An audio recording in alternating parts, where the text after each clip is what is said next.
the first day of spring. Are we planting?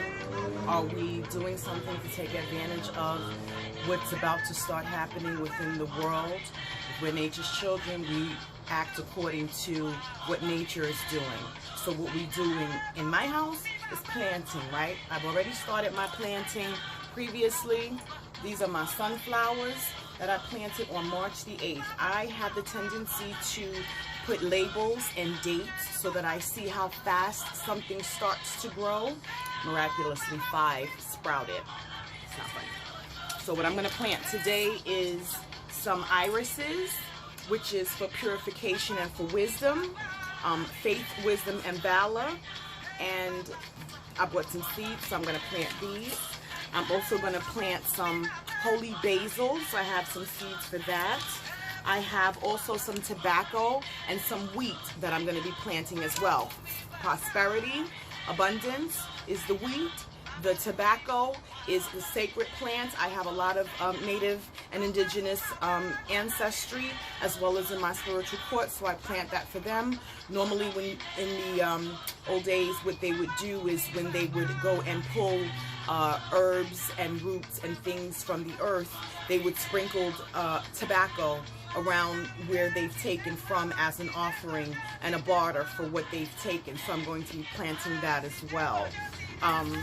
I will show you guys at the end of this the type of soil that I use. I use only organic soil, and as you can see, the sunlight that comes into this room is amazing. So I have a lot of things that are growing and sprouting at this time. So I just want you guys to get into the habit of doing this type of stuff. This right here alone is grounding. This is helping to balance me. This is helping to root me to nature and to reactivate some things in my DNA that have been sleeping if I haven't been doing this. And this, when I say me, I'm talking about y'all, because I do this, right? So I always, just a few things, I always spray my soil before I plant my seeds. I also always fill it up to the rim, and then I put the seeds, and then I put another layer of dirt on top of that. Once again, I go to the dollar store and get these labels, and I write what I've planted, the date that I planted it, so that I can watch how it starts to blossom. I also buy these plant waterers, so that the soil is filled from the bottom and not the top, because if you have too much water on the top, little bugs will start to come and lay eggs on the top of your soil. So if that does happen, you don't have to toss out the whole plant. You just have to pull out the first 1.5 inches of dirt that's on the top of it and replace it with dry dirt. You can also put sand, a thin layer of sand if you so choose. I don't do that. Or a thin layer of rocks. Speaking of, I did a video about the Proteoso, which is the leaf of life plant. I have a hickory in my room that I had water and rocks in it, and a leaf fell into it, right? The leaf started to grow and sprout.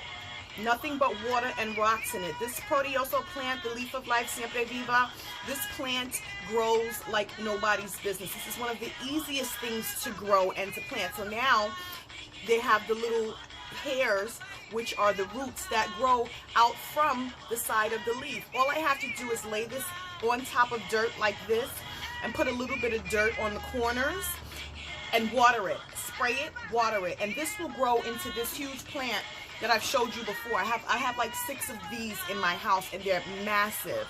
So this will grow in any condition. You just need to have some sunlight, and this actually didn't even have much of sunlight on it. It just needs the water, so you pay attention to it, and that will happen for you as well. Get your green thumbs on, ladies and gentlemen. 90% of your ancestral lineage have had something to do with herbs, plants, and nature in order for you to have a solid bond with nature, right? We are nature's children.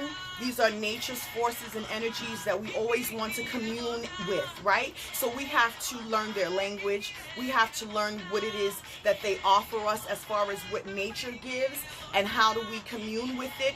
What is the relationship balance that we have with it? And then you have the ability to do things like this have and I live in an apartment. I say it all the time, you don't have to have a house as long as you have direct sunlight. When I don't have a lot of direct sunlight, I do also have a plant bulb that I've purchased from Home Depot. The bulb was less than $20, and that acts as the extra sunlight when I need it during my winter months. I grow plants and herbs year round. There is never a time that there's not something of value that is growing in my home. Okay, so I just wanted to share that with you. I'll keep you guys updated on the progress.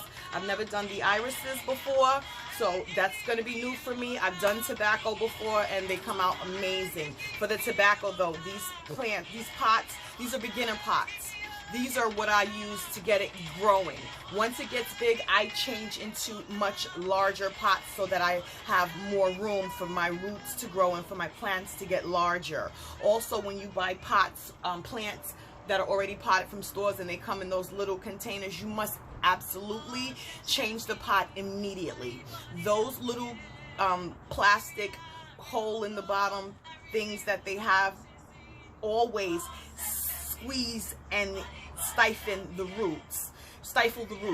It's not enough room for it to spread out and grow, so they will usually die very fast if you don't change it. Okay, just as a little tip from Designs by Elle White. If you have some photos, share with me what you have. I'd love to see your growing gardens, and understand that this is your meditative time. This is your communication time. This is the time when your guides and your ancestral lineage will start to lead and guide you into what you should be planting, what you should be buying, what you should be investing in to grow, to use to clean your house and your families, right? I have things that can be consumed as well. I have turmeric growing. I have a curry tree growing.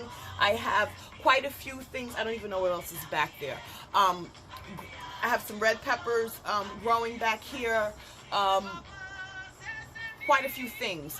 So don't limit yourselves is what I'm saying. Don't take someone saying that you can't do this. You can do whatever it is that you put your energy into. I put my energy into here. I spray get you a water bottle. They need air. They need water, right? As I spray those water globes, you'll start to see the bubbles come up in that, because the plants start to suck from the bottom once you spray it. It's like giving the plant a chance to drink, to eat, to be fed. And you understand that we say when it's raining, we don't pull from the earth. We don't pluck plants. We don't do anything like that. Well, if you took this and you sprayed it on it, you would know that the plants are eating when it's raining. And you can simply do that by filling up one of those water globes and spraying the plant, and watch the plants, the bubbles in the water from the plant sucking the water out of it. It is actually eating at that time, so it's being fed. The theories can be tested. It's science, right? Science and spirituality go 99% of the time coincides if you know what you're looking for and you know the root, right? This is knowledge, understanding, and wisdom. Peace and blessings.